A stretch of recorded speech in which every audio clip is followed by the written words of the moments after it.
Hi everyone, welcome back. We're going to get right into it. I wanted to divulge a little bit about the reality of being an assistant. And there's recently been a lot of headlines, for example, Kanye West and his former assistant, or your typical, I want to say typical, your average CEO who is always in the headlines, or just like you never heard of them before, and then all of a sudden, like the company's blowing up and not in a good way. And while most assistant jobs will never really look like that in situations, those are extreme situations, I did start to think about conversations we don't have enough. And as someone who worked in executive support and personal assistance and operations, I've noticed there are a lot of realities that aren't spoken about, especially when it comes to assistant jobs. And being in this industry, or if you're trying to break into the industry, I think there's a lot that people just don't want to be honest about. So if you're considering becoming an assistant, or if you're already in this role, I just want to talk about at least 6 things I think everyone should know. And if you're new here, before we get started again, my name is Jessica. I'm an executive personal assistant, lifestyle lover, and business owner. Here we talk about all things PA life, career glow ups, hot topics, and actually living a life you enjoy. So if that sounds like your thing, your vibe, stick around.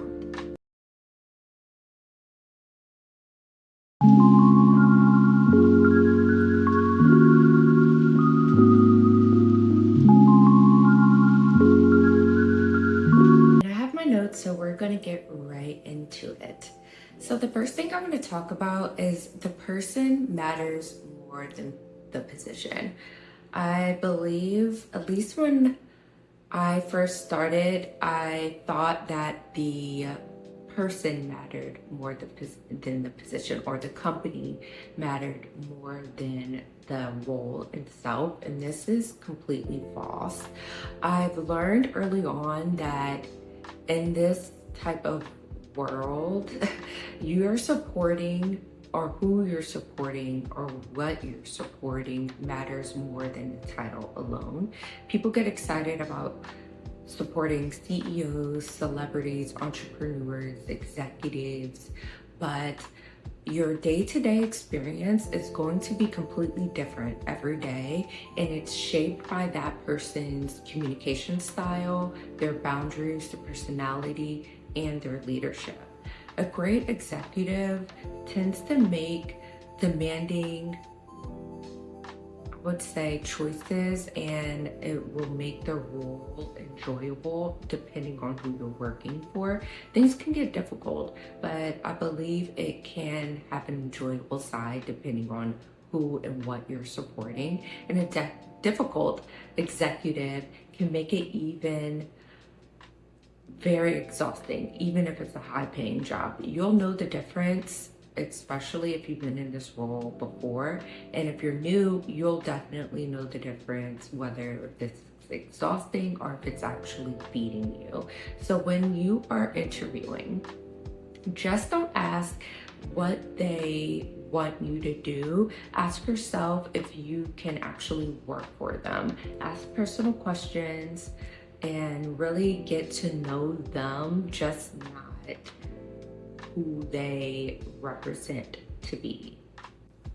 Okay, 2, emotional labor is real.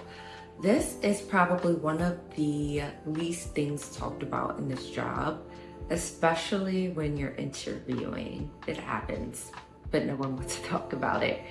You're not just managing calendars and emails. I believe that's the easiest part of the job. You're managing expectations, personalities, and last-minute changes, and sometimes even emotions. So often the person solving problem, you're going to be doing that almost for whoever you're supporting. And sometimes you have to realize you're not the problem, that person is. And while that can be rewarding, always, solving problems, you know, putting out the fires, it can also become mentally draining. So if you don't establish boundaries and take care of yourself, the job can be not worth it at the end, and you start thinking like why you're even here. So make sure you establish those boundaries, always exercise them, and take care of yourself first. Okay, number 3, the illusion of job security. Now I know I said number 2 was important, but this one, number 3, is extremely important. And I don't believe people really talk about this. Many assistant positions are tied directly to one person or a group of people.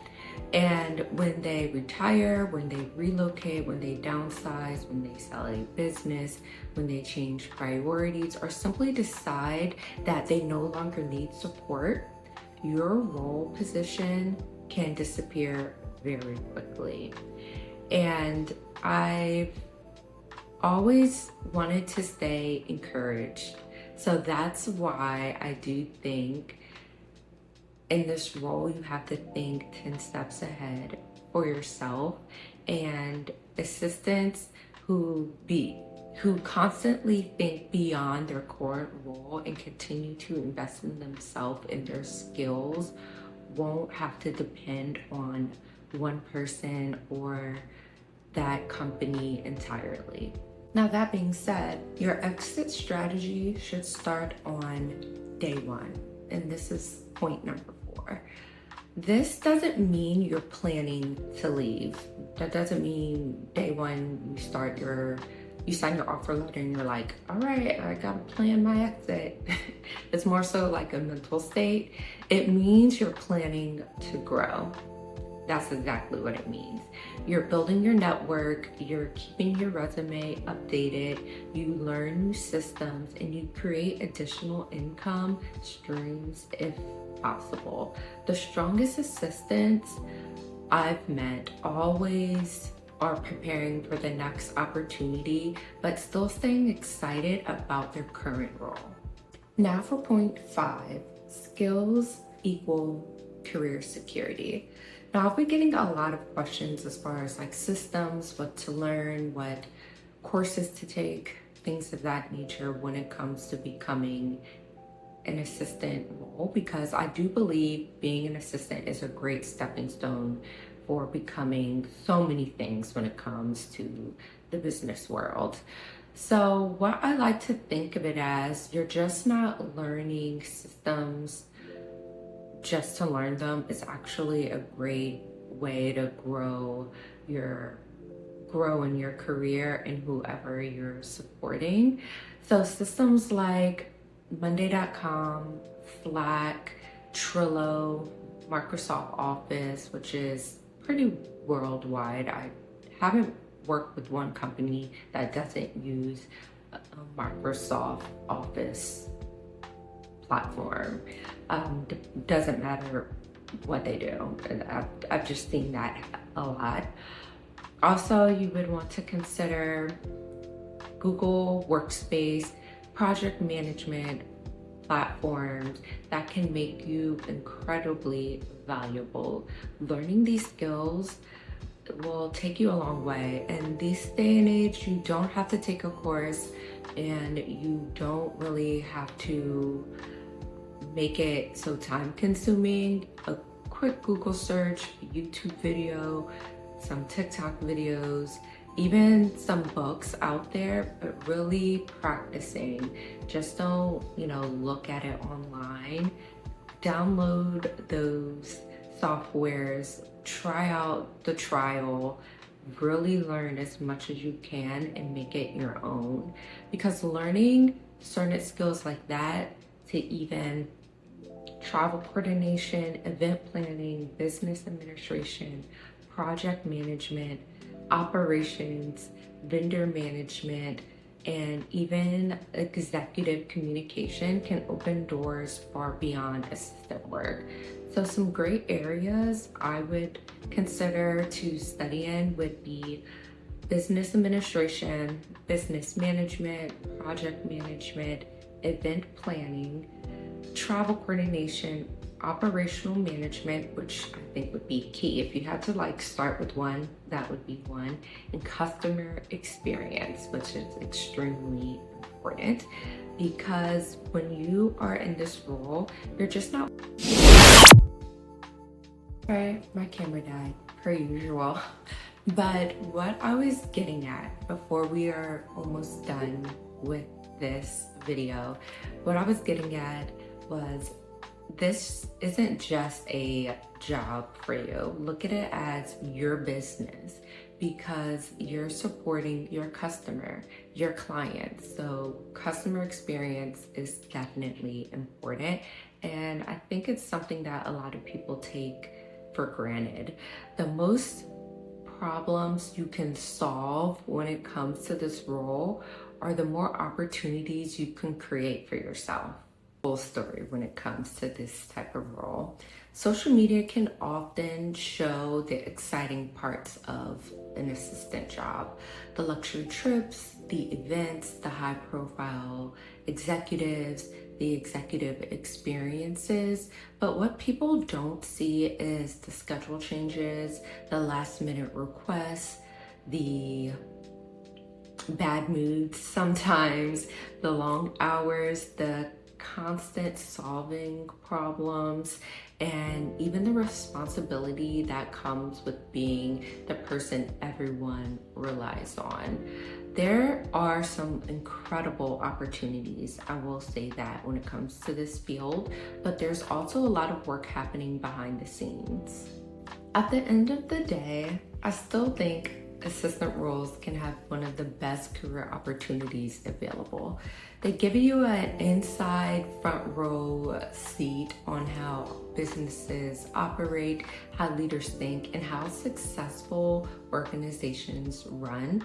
But the real value isn't in the title.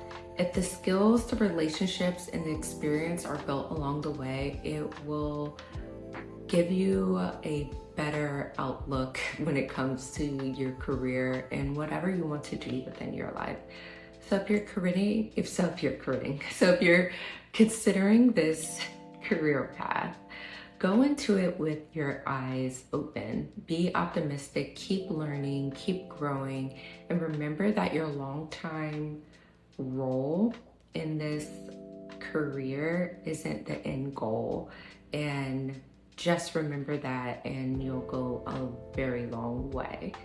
Now, if you found this video helpful, help your girl out, don't forget to hit that like, subscribe, or share button. Your support is really greatly appreciated. I really do appreciate it.